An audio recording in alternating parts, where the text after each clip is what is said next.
আমাদের আছে সমুদ্র থেকে দুটি কে জানিয়েছে লিড জানিয়েছে মাদারহাটেও তৃণমূল প্রার্থী তিনি লিড করছেন।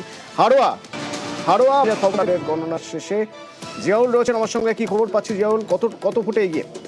দেখো, এখনো পর্যন্ত যেটা খবর, প্রায় 6,500 ভোটে এগিয়ে তৃণমূল কংগ্রেস প্রার্থী রবিউল ইসলাম এবং দ্বিতীয় স্থানে রয়েছেন পিয়ারুল ইসলাম। তিনিও কিন্তু প্রায় 2,500 ভোট পেয়েছেন, অর্থাৎ এই সেকেন্ড পজিশনে রয়েছেন কিন্তু ইতিমধ্যে আইএসএফ প্রার্থী এবং তৃতীয় পজিশনে রয়েছেন কিন্তু বিজেপি প্রার্থী বিমল দাস।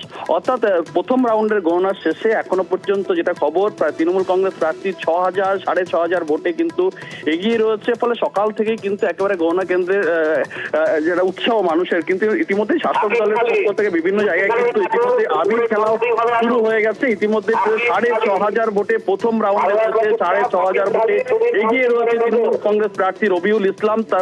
যত সময় যাচ্ছে রবিউলের সঙ্গে কথা হচ্ছে, রবিউলের স্পষ্ট দাবি যে তিনি কিন্তু মার্জিন আরো বাড়বেন, অর্থাৎ 1,11,000 ভোটে কিন্তু এর আগে অর্থাৎ তার বাবা হাজী নুরুল ইসলাম তিনি কিন্তু এখান থেকে লিড ছিলেন। ফলে সেই মার্জিন আরো ছাপিয়ে যাবে এমনটা কিন্তু তিনি আশা প্রকাশ করছেন এবং ইতিমধ্যেই 6,500 ভোটে এগিয়ে রয়েছে। দ্বিতীয় স্থানে রয়েছেন আইএসএফ প্রার্থী পিয়ারুল ইসলাম। অতনু।